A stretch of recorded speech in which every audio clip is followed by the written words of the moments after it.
Makadi muri Zimbabwe. Zita rangu ndinonzi Taurai Marabwanya, kugara kuChingwisa kuEni. Ndinokumbirawo rubatsiro. Ndine dambudziko randinaro. Dambudziko rangu rane makore anenge 2.5 years so far.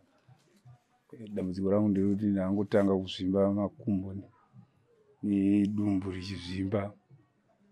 Ndikamboendawo kuchipatara ndikambobatsirwawo kwekutangawo zvikamboti itei nani, asi zvadzoka futi zvimwe. Saka ndinenge dumbu rikazvimba nemakumbo akazvimba neproblem yekuti kuzarirwa, saka ndichitotadza kufema. Saka ndamboenda kuchipatara uku kwanzi nana chiremba parudiwa zvoda kuitwa zvacho. Saka pane mari yakataurwa yekudiwa kuchipatara.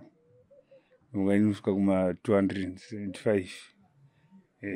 Saka ndanga ndichikumbirawo kune vanokwanisawo vane yavainayo vanongondibatsirawo ndiwane kurarama zvakanaka.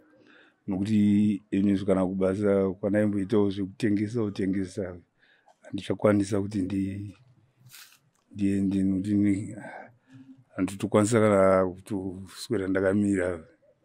Saka ndinongogarawo pamba ndichitongoraramawo nekungobatsirwawo nevamwe vanouya vachibatsirawo.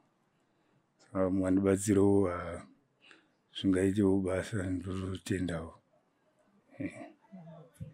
Namba dzangu dzinoti 0778 456 274. Taurai Marabwanya.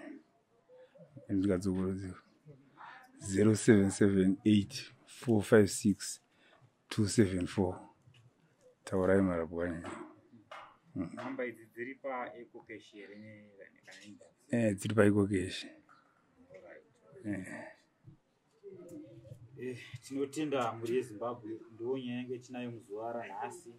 Vanoda kubatsirana mukoma wedu, sunungukai kuvabata panhamba dzavo dzataisa paskrini, motaura navo direct handitika pari zvino kuti chisarai zvakanaka.